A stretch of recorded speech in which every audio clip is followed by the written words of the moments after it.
Imagine you work for the government, right? For 36 years. You start you start when you're 18, you start when you're 18, you work every day, that's just your job. That's all you know. First 15 years, you're raising kids, you're doing your thing, you're getting them through school, you're not really paying attention to your benefits. But once they get ready to go to high school and college, you start to look at yourself and say, all right, well, I need to start getting my stuff together and really start looking at where I am financially. And at that point, because you have a stable career, you really start in earnest by planning for your retirement. And by the time you get to 54, you're on your path, right? Your kids are in college, you see the finish line, you set the goalpost. Okay, I'm retired 65. The government's all I know. I have no, this is my path. Then all of a sudden, Doge comes in and they're cutting jobs. They're cutting jobs. You just started planning for retirement maybe 10 years earlier. So you're still a little bit behind, but you have your goalposts in line that at 65, this is the date I'm going to retire. And in that process, a part of your plan was, I have my first grandchildren. I want to get a house where I'm close to my kids and they can come over because I'm the matriarch now of this family. I have this goalpost. I'm going to retire at 65. I'm 54 now, though. So I'm not all the way there because I just started planning for my retirement 10 years ago, even though I've been here since I was 18, which is just normal because you started your career, you were raising kids, you were very young, but now it's your time. You're 54 and they come and tell you that your job is no longer needed. You need to resign or else. Now, you just bought this house that has a hefty mortgage on it. You can afford it with your salary. You're not quite at 57 yet, so you're not going to be able to get the pension just yet. You're 3 years away from the pension, even though you've been in the government for 36 years. You didn't sign the VERA because, again, you thought your job was secure based on conversations you had. But now your job is not. You're being told you need to resign. You have 3 years before you're able to receive your FERS pension and your FERS supplement. But you got this house, you got this dream, you have everything that you had planned for.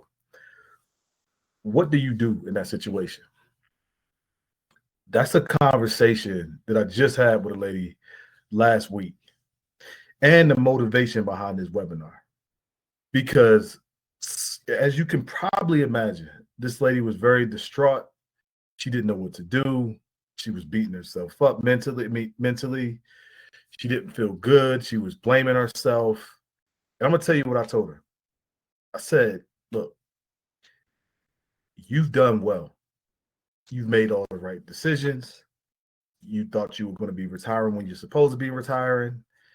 You bought this house out of love for your family. You're being the matriarch of your family. You're the first person with generational opportunity to buy houses like this. I totally understand it. You're not a bad person. You shouldn't beat yourself up. And as we went through that conversation, we had to make some hard decisions, her and I together, because you can't trust the DC job market right now. She was getting ready to go and take a bunch of money out of her TSP to pay for the mortgage for a couple of years. But again, she started late. So her TSP wasn't right where she needed it to be. And so the conversation I had with her was like, okay, here's the deal. You're not a bad person. Let's just get that out the way first, right? Let's get that out the way first. And if you're going through something similar, you're not a bad person. You made the right decisions. The problem is we couldn't equate for what's going on right now. What we can equate for is how we move forward. And so we had this sobering conversation. We made some plans where it's like, okay, the house, you just got to let that go. You're not a bad person, but you just got to let that go. Because the key is the generational wealth.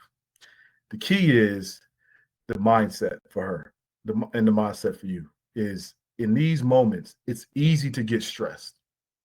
It's so much fear. It's so much hate going on in the news right now. But the one thing that you can control is the financial decisions that you make and the impact that those financial decisions has for generations. The decision she was getting ready to make with the house was a bad decision. She was going to take out a bunch of money from her TSP, try to put it towards the house. But even in retirement, because of the way her first pension was lined up, she still wouldn't be able to afford the house even then. But that's what she was getting ready to do before she talked to me. And what that would have done is she would have drained a lot of money from her TSP. She would have still been in stress even when her first pension kicked in, and would have ultimately ended up mortgaging her future by trying to save this house to keep the image of what she created, which I totally understand. So the reason why I'm having this webinar today is because if there's people out there, and meet more and more people who are suffering silently around debt that they've acquired just because they plan to retire a lot later than what's actually happening. And the thing that happens in those situations is you end up mortgaging your future because of these immediate issues. Instead of just looking it straight in the face and say, okay, I made a decision from a good place. I made it from a good place. And that's one thing that I did with her. We checked in. I said, look, you made it from a good place. We looked at the numbers, where she's working now, she could easily afford it. Right. But the circumstances change. And it's not personal, it's just business. And I'm around business guys all the time.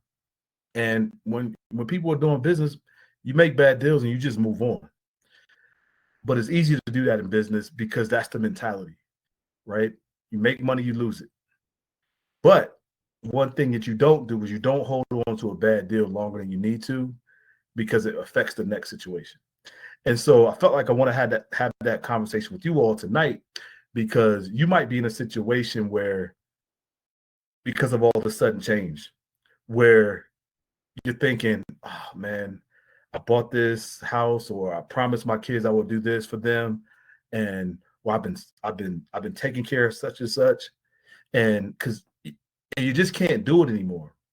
But it doesn't make you a bad person. It doesn't make you irresponsible. It doesn't make you anything that you want to say is negative. It doesn't make you that. What's going on now, the circumstances have changed. And so instead of going on defense and trying to figure out, like, what can I do differently, and taking on all that burden, what I want to encourage you all to do is go on offense. And what offense looks like, and I'll go through some things, but offense is just admitting straight up, like, hey, this is what happened. Circumstances changed. No biggie. Let me look at everything I have. I got my TSP. Okay, cool. I need my TSP to last, another 20 years. How can I get this to last 20 years? I might have to downsize for right now while I look for another job, or I might not even go back to work. So let me just stack this, because here's the thing. Your TSP, you're going to need that later on in life. If you have long-term care issues and things like that, you're going to need your TSP. You're going to need your TSP, and this is only for the people that are suddenly have to retire, who didn't quite prepare, and all of a sudden now you get thrown this curveball to you. That's what I'm speaking to. So if that's you, what you want to do is you want to sit down and not just thinking, okay, I'm going to use my TSP to supplement my lifestyle so I can keep it the way it is for the next 3 or 4 years, right? And then I'll figure it out later on. That mentality will have you in a bad place if it doesn't go the way you're thinking. What I don't want you to do is just hope. What I want you to do is plan, right? Because if you plan, like seriously plan, what will happen is you'll realize, number one, like she did, she's better off than she thought. Because after I got her out of the mindset of taking it personal, we really started to plan. And when we planned, she started to realize, like, oh yeah, I could do that. Oh yeah, I could do that. And then I was like, okay, I'll hold you accountable to this too. And then she went from doom and gloom to all this opportunity. And that shift in mindset for her is worth hundreds of thousands of dollars that she was getting ready to throw down the drain just because she felt bad about her quote unquote decision to buy the house. It was a good decision, but now we got to make a different one. And so today, what I want to talk about, I'm going to share my screen here. Hold on.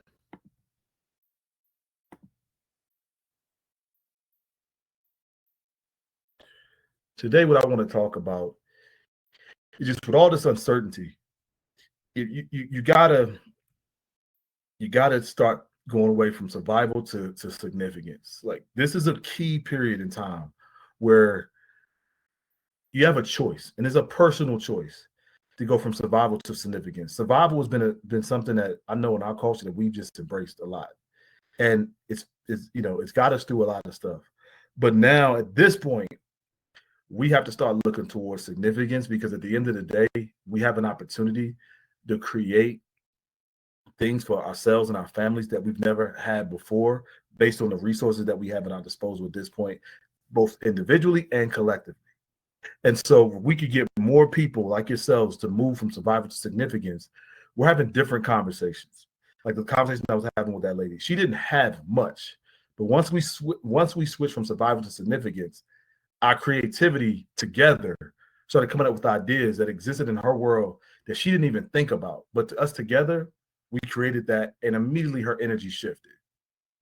And that's what I want to talk to today. So, what survival looks like is just hoping money lasts. Hope is a big thing. If you're hoping money lasts, you're hoping you get the new job. I get it. Don't lose hope in that way, but don't bet on it. Right? Have hope, have big dreams, visualize yourself getting it, hope you manifest it, all that stuff, work towards it, all good stuff. But don't bank on it, meaning, well, I hope one day I get it. So today I'm gonna take out 100,000 from my TSP because I'm gonna do this, and then if I do that by this time, I should have a job. That type of thinking gets you. It just never. It kind of it's like a treadmill. It never stops, and then before you know it, you're in a rough spot, right? Fear-based decisions. We always talk about the G fund and the C and S fund and the hundreds of thousands of dollars in difference. It is like any TSP millionaire that we talk to, when I ask them how did they invest at TSP, it's always, well, I left it in the C and S fund and I never touched it. I'm like, you never touched it even when it lost 10%, 20%? No, I never touched it. Matter of fact, I don't even look at it. Again, fear-based decision. A lot of people that don't have as much in their TSP, what they tell me is, well, the market lost, and I don't like losing no money, Mr. Smith. So I don't even play those games. I just leave my money in the G because I'm just afraid of losing money. I don't play that. I lost money one year. I saw that thing go down 10 grand, and all of a sudden I never changed it again. But then those people have way less than they could have in retirement. Again, fear-based decision. Or another fear-based decision is, I saw the market go down. I just took my money. I took my money out. I don't even believe in the TSP. I don't even do the TSP. That's how people talk. Fear-based decisions. Fear-based decision. And their coworker, they refer me to their coworker, and their coworker's like, "Yeah, Ms. Smith, yeah, I'm getting ready to retire. I got 1.1 million in my TSP. What, you got 1. Like two different worlds, but two different mentalities. Work the same job, making the same money. One's making fear-based decisions, the other's not. It's up to you. Another, stress and anxiety around everything. And I'm not saying it's not okay to have some level of fear right now because a lot of stuff is going on. September's coming up. A lot of people took the DRP, are going to be retiring in the next month. And that can be stressful. You worked in the government 20 years, 30 years. Now you all of a sudden have to do something different. There's no way around the stress that's going to have. But what you can do is create a plan. Use the stress, and you being on this call is a big part of big step in that direction. But what I always tell people when I'm on the phone with them is, one, okay, there's fear there, we got it. Now what are we going to do to solve it? And really creating solid plans that solves the problem. And I'll tell you, and I've said this many times on these webinars, is as federal employees, you all have it good.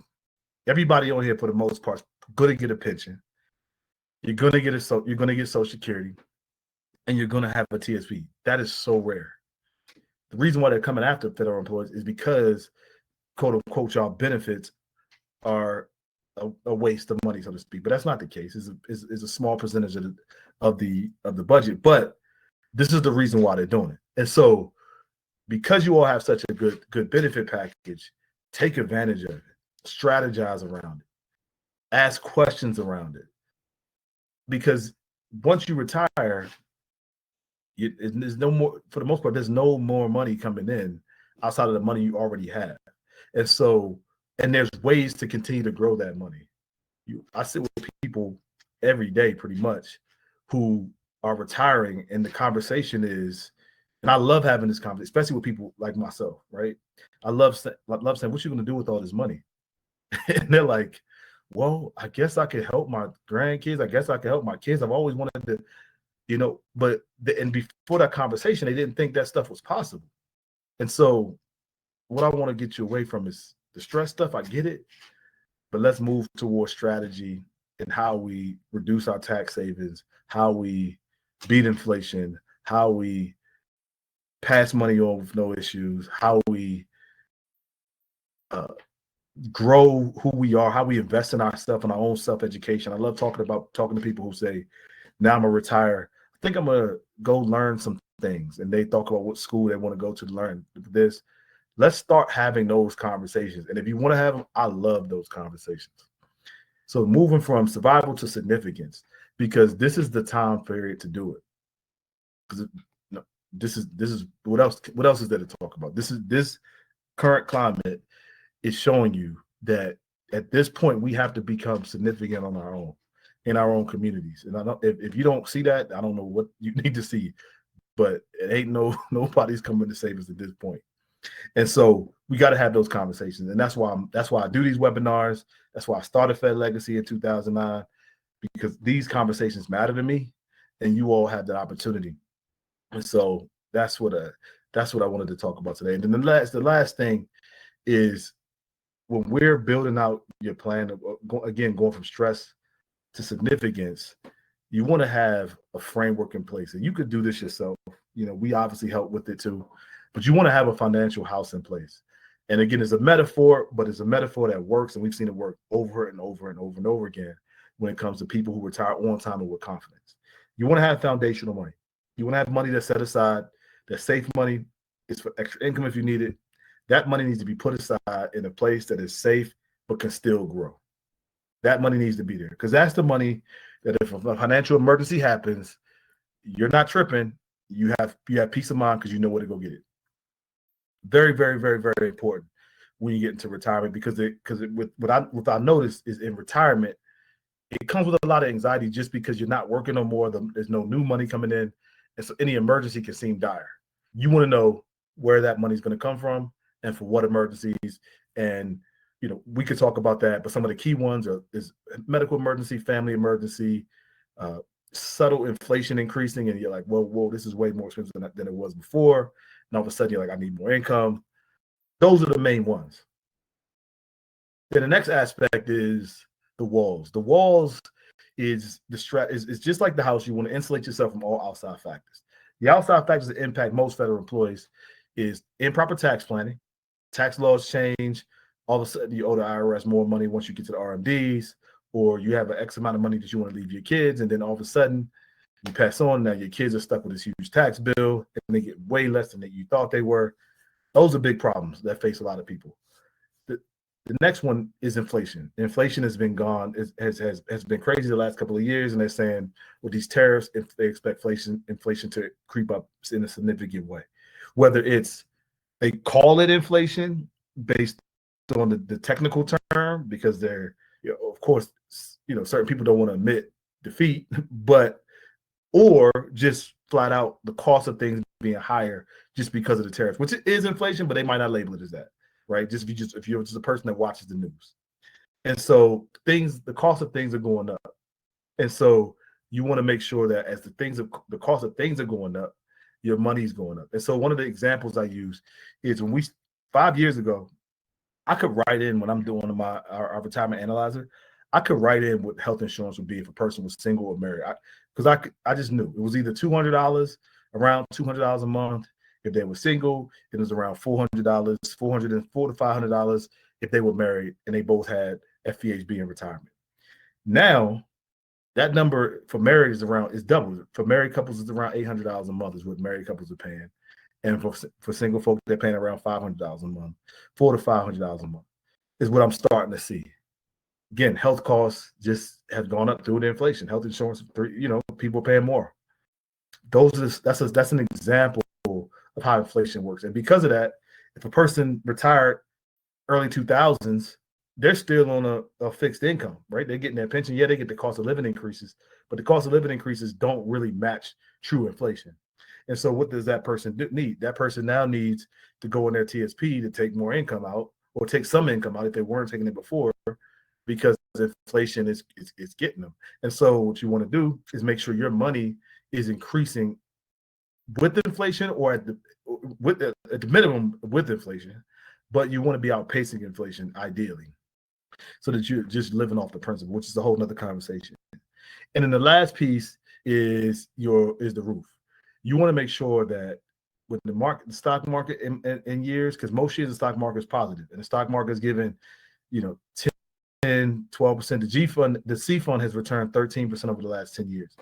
You want to make sure you're getting a piece of that, because if you do, your money's going to last a long, long time, and not just for your lifetime, but beyond you as well.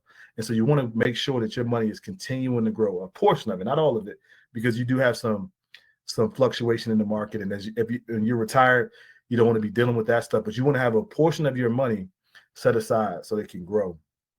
If you do those three things, that foundation, have the tax and inflation planning, and then you have the roof, that is what you will call peace of mind. Because now when clients call us and they're talking about their money situation, it's no real stress, even in moments like this, the retired ones, I should say, because they know, well, Mr. Smith, I got that 200,000 sitting aside in the protected bucket. So yeah, I go into it, I need it, and the conversation is very different because no emergency can throw them off their rocker.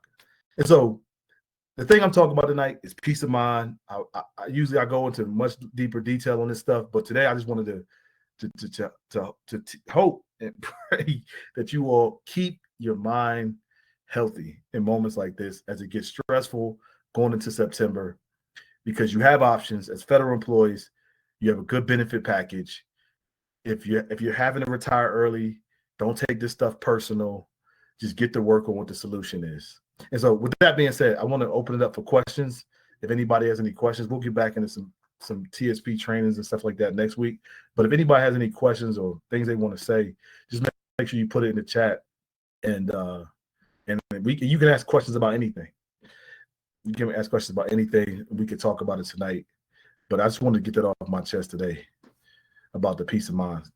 Any questions? Okay, with the TSP, why do people put money in the G fund? So people put money in the G fund because the G fund is the safe fund within the TSP.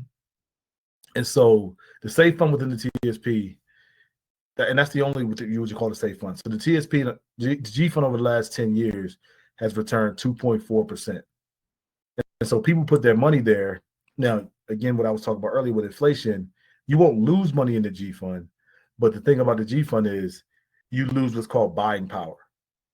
And so if inflation is at 3.2, which has been over the last 100 years, but over the last couple of years, we've been seeing around 4 to 6% with inflation. So if you have money that's growing at 2%, yeah, you're not losing any money on your screen, but you're losing buying power. And buying power is one of those things, it's like a hole in your pocket, And so what you want to do is you want to make sure at the bare minimum, you're at least matching the inflation part. Okay, let me see here. Next question. Renita, we would get with you on the one-on-one. I'm 57 years old. Should I move my money to Roth? So are you retired?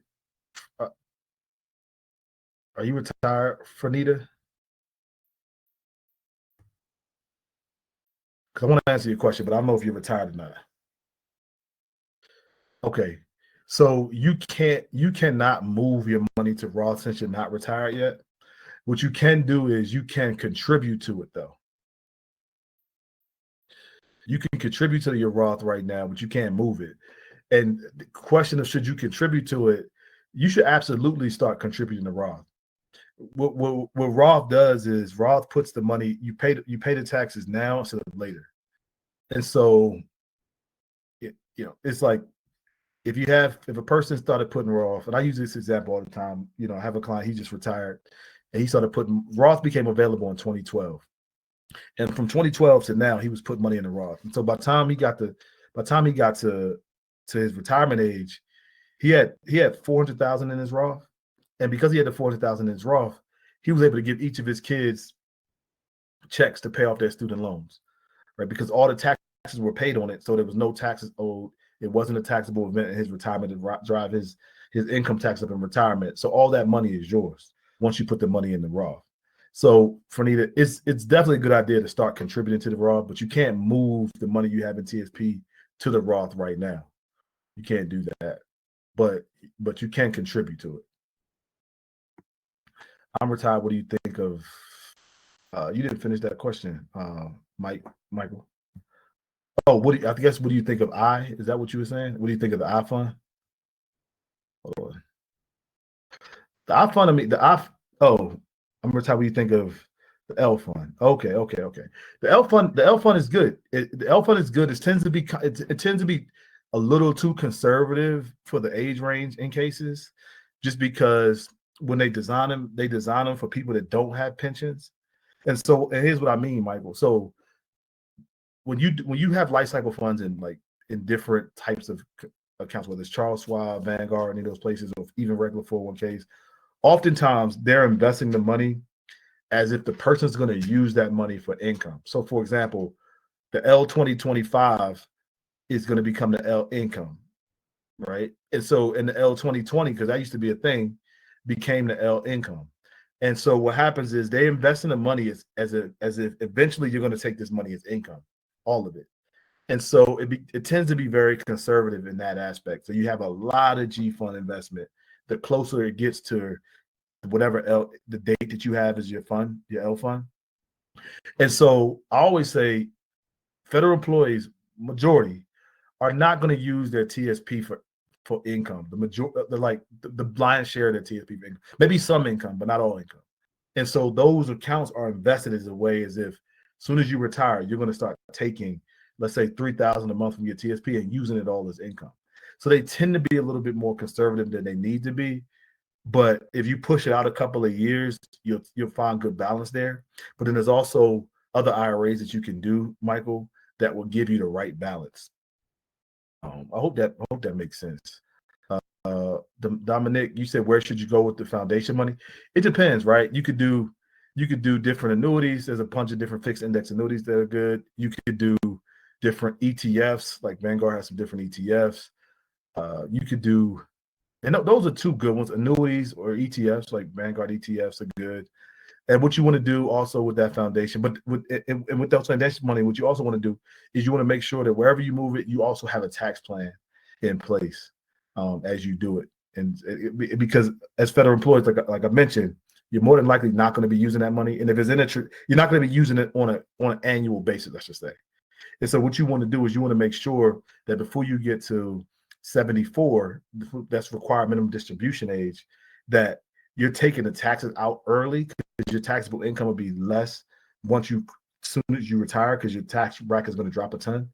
And I mean, Trump's in office right now, so taxes are lower at the brackets which most federal government employees live in.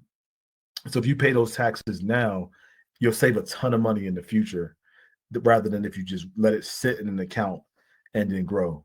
And we've done plenty of webinars on tax planning. I won't go too deep into that right now, but if you want to have a conversation, we could talk about that, Dominic.